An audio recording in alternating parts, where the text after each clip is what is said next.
আমরা হাট নিয়ন্ত্রণ করতে পারি না, বাট এবার আমরা কিন্তু প্রতিশ্রুতি পেয়েছি, প্রতিজ্ঞা পেয়েছি ওরা নিয়ন্ত্রণ করবেন।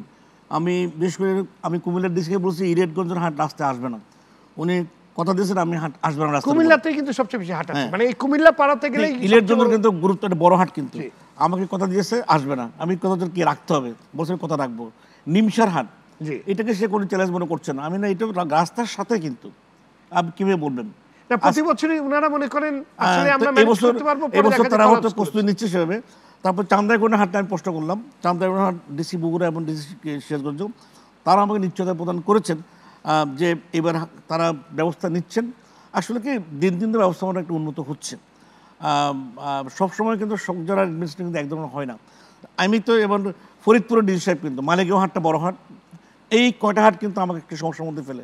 মালিগাঁও, ইলিয়াটগঞ্জ, নিমসার আর চান্দিনা, গাবতলীর টেনশন নিয়ন্ত্রণ মধ্যে চলে আসছে। আমিনবাজারের হাটটাও কিন্তু না, এটা তো অসুবিধা নেই। জি, এগুলো কিন্তু ঢাকার বাইরে। আজকে এগুলো নিয়ে কিন্তু স্পেশালি মিটিং করছে আমাদের হাই পুলিশ, জেলা পুলিশ, জেলার প্রশাসনদের নিয়ে। তারা নিশ্চয়তা দিয়েছে আমরা মনিটরিং রাখবো। আমরা বলছি কিন্তু তাদের সাথে ম্যাজিস্ট্রেট আমি কিন্তু 24 ঘন্টা 8 ঘন্টা করে করে কিন্তু যেন তারা কোনো অবস্থাকে হাটকে ফ্রি না থাকে। আর গাড়ির সামনে ব্যানার লাগাতে হবে, গাড়ির ট্রাকগুলো বাম্পাস দিয়ে চলবে। আমরা টোল প্লাজায় গাড়ির আলাদা একটা লেন করে দিব যেন কোনো অবস্থায় যানজট সৃষ্টি না হয়। আর বলছি পরিবহন মালিকটা ওদের বড়, তাদের কিছু বৈধ চাঁদা আছে নির্দিষ্ট। এবার আজকে বলছি আমি কোনো বৈধ চাঁদা নেওয়া যাবে না, এটা আমরা বাকিতে নেব, গাড়ি থামানো যাবে না, কোনো জায়গায় গাড়ি থামানো যাবে না, বাকিতে নেবেন। সব কিছু হতে পারবো না, প্রস্তুতি আমরা নিয়েছি, সব জায়গায় আমরা কিছু কিছু শিখি। যেমন গতবার আমি এই টক শোতে বসে অভিযোগ পেলাম সহজ.com ডাবল টিকিট নিচ্ছেন, পরের দিন গিয়ে যাচাই করে কিন্তু আমি এটা কিন্তু মানে সঠিকতা পেয়েছি। মানে অনলাইনের কথা যেটা অনলাইনে যে সবাই কি বদল টিকিট কিনে টাকার পয়সা কোনো সমস্যা নাই, ডাবল দাম টিকিট কম বিরাবে, কিন্তু কোনো চাঁদাবাজি নাই, বাইরে রাস্তা নেই। কিন্তু আমার তো রাস্তায় যারা বাসের ড্রাইভার সে তো 50 টাকায় বেশি নেয়, আর সহজ.com ডাবল নেওয়া শুরু করলো। পরের দিন বিএ চেয়ারম্যান নামে আপনি নিজে যাবেন, চেয়ারম্যান সাহেব নিজে গিয়ে মোবাইল কোড করে জরিমানা করলো টিকিটবিডি.com, ঠিক তারও একা শুরু করলো। এরপর তাহলে ঠিকানা খুঁজে পাচ্ছে না, বিটিআরসিতে টিকা নিয়ে কিন্তু তাই সেখানে ওভারকুট করা হলো। আসলে কি আমরা মাঝে মাঝে কি মনে হয় কি আমরা যারা বেশি একটু সচেতন তারা মনে বেশি নিয়মটা মাঝে মধ্যে বেশি করে ফেলে কি। আমি আজকেও বলেছি কালকে তারা কিন্তু টিম নিয়ে যাবে চেক করার জন্য, বিশেষ করে টিকিটবিডি.com আর সহজে। আর সব জায়গায় কিন্তু কালকে সকল জেলায় কিন্তু বাস টার্মিনালে ম্যাজিস্ট্রেট থাকবে। কি টার্মিনালে কিন্তু বেশি ভাড়া নেয় না, বেশি ভাড়া নেয় কি ফিটনেস বিল গাড়ি যেগুলো যায় ওরা কি দরাদরি করে, ওই যা ছিল তুমি এত টাকা দিবা কিনা। আর আমি তো বিএটিসির 780 গাড়ি গতবার গেছেন, আজকেও বিএটিসি কিন্তু সবগুলো তারা গাড়ি দিয়েছে, এই গাড়িগুলো থাকবে। আমি শ্রমিক সংগঠন অনুরোধ করছি, আজকে তাদের নিয়ে বসছিলাম বিকেএমই এবং বিজেএমই বিটিএমই নিয়ে, তারা বলছেন কি আমি আজকে প্রত্যেক ফ্যাক্টরির তালিকা নিয়ে নিয়েছি কোন ফ্যাক্টরি কোন দিন ছুটি হবে। আমি মালিকদের বলেন গাড়ি আমার কাছে নেই, গাড়ি আমি দিয়ে দিব, আপনি ওই গাড়ি থেকে কিন্তু উঠেন না। আমরা আরেকটা উদ্যোগ নেওয়ার চেষ্টা করছি, যেটা বললেন ইন্দোনেশিয়ার উদাহরণ, ওরা কি যেহেতু সব নৌপথ ওরা যুদ্ধজাহাজ কিন্তু বানাতে পারে, সৌদি আরব উদাহরণ আসছে, কিন্তু সৌদি আরবের যে গাড়িগুলো আছে ওরা কিন্তু পার্শ্ববর্তী দেশ থেকে গাড়ি নিয়ে আসে কিন্তু হজের সময়, কিন্তু আমার তো এই সুবিধা কিন্তু নাই। কিন্তু আমি যে কারণে ফিটনেস বিল গাড়ি বন্ধ রাখি, আমার ট্রাকে উঠে এবার আমরা বন্ধ করতে চাই। গত ঈদের পরে যে 3টা দুর্ঘটনা ঘটছে এগুলো কিন্তু মূলত দুর্যোগে, যেটা ফরিদপুরটা আর আরেকটা ঝালকাঠিটাকে ব্রেক ফিল ছিল, এটা আমরা পরে ইনকোয়ারিতে আসছে। ফরিদপুরটা ব্রেক ফিল না, ফরিদপুর ট্রাকে যে কটা যাত্রী ছিল ট্রাক উল্টে যাওয়ার কারণে তার ম্যাক্সিমাম এটা কি পুরো একটা কিন্তু একটা বাড়ির সব শেষ। তারা মনে হয় কোনো একটা পারিবারিক কারণে জেলা শহরে যাচ্ছিল কোনো জমি বিক্রি করার জন্য, মানে এত মর্মান্তিক।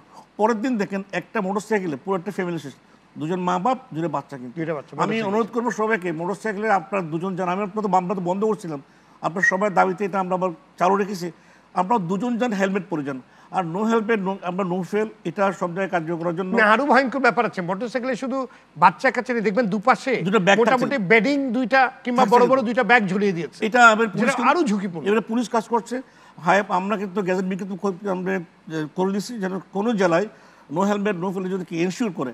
আর ঈদের পরে কি বাপের মোটরসাইকেলটা ছেলে নিয়ে চালাই। আমি একটু অভিজ্ঞতা থেকে বলি, যেদিন কাপ্তাই রোডে অ্যাক্সিডেন্টটা ঘটলো ওই দিন আমি তার 2জনকে গেছিলাম রাস্তা দেখার জন্য, 4 লেনের দাবি 4 লেন কোনো গাছ কাটা যাবে, আমি দেখতে গেছিলাম। আসার সময় দেখি একটা ছোট্ট 3 হুইলার পিছনে একটা মানছে ওই যে ঢালাই মেশিন, 2টার উপরে কমপক্ষে 20 জন লোক উঠছে। থামানোর পরে ড্রাইভার ফেলে পলায় চলে গেছে। আমার তো কিছু শ্রমিকরা আছে, শাস্তি কিছু করার নাই। আমি যখন যেটা বুদ্ধি আসছে মাথায় বললাম এটা ধাক্কা নিয়ে খালে ফেলে দেবো, আর কেন আমার কিছু করছে না, অথবা আমি চলে আসছে কি আবার ওরা কিন্তু এর মধ্যে উঠতো। আমার তখন তো আমার কাছে কোনো কি নাই, পুলিশ পোস্ট নাই, আমি ঠেকাবে গরম করে, আমাকে তো দাঁড়িয়ে থাকতে পারবো না, আমি চলে আসবো, ওরা আবার এর মধ্যে কিন্তু উঠবে, এই উঠলে কিন্তু 20 জন লোক মারা যাবে। আমাদেরকে সবাইকে বলবো সকল ক্ষেত্রে ট্রাকে উঠলে যেন মানুষকে আটকায়।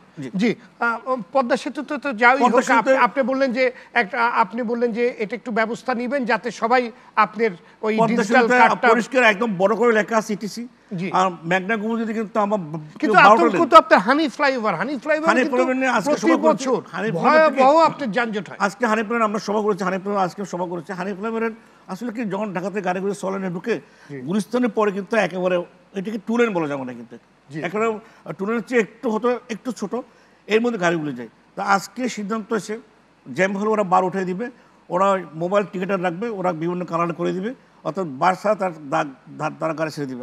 আর একটা সমস্যা হয়, গুলিস্তান যারা নামবে, ওই যে নিমতলির যেটা আছে, ওরা কিন্তু গুলিস্তানের মুখটা বন্ধ করে দেয়, গুলিস্তান কিন্তু ফাঁকা থাকে।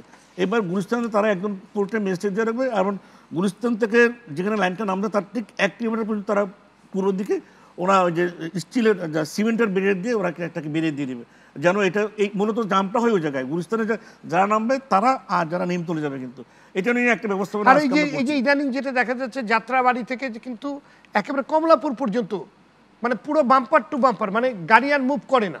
এটা যদি গুলিস্তানে এক জায়গায় জ্যামটা লগে যায়, গুলিস্তানের মোড়টা যেখানে নামবে বাম দিক দিয়ে আর যেন নিমতলে যাচ্ছে, এই ট্রেনটা কিন্তু ওদিক চলে যায়। আরেকটা সমস্যা হয় যখন ওই যে রাস্তা উঠার সময় দেখবেন, যখন যে সমস্ত গাড়ি ঢাকায় কিন্তু ঢুকছে ফ্লাইওভার উঠবে, তারা কিন্তু ওই জায়গায় নেমে যাত্রী নামাচ্ছে, ঠিক এই সমস্যাটা হয়। এই দেখার দায়িত্ব কার? এটা কিন্তু আমরা সবসময় বলছি, কিন্তু এগুলো তো বন্ধ করতে হবে। এগুলো তো পুলিশ কিন্তু থাকে সবসময়, পুলিশ সববারে। আরও সমস্যা কি, ঠিক যেটা নামছে কিন্তু আমার টিকেটুলিতে, ওই জায়গার মোড়ে কিন্তু যাত্রী নামাই,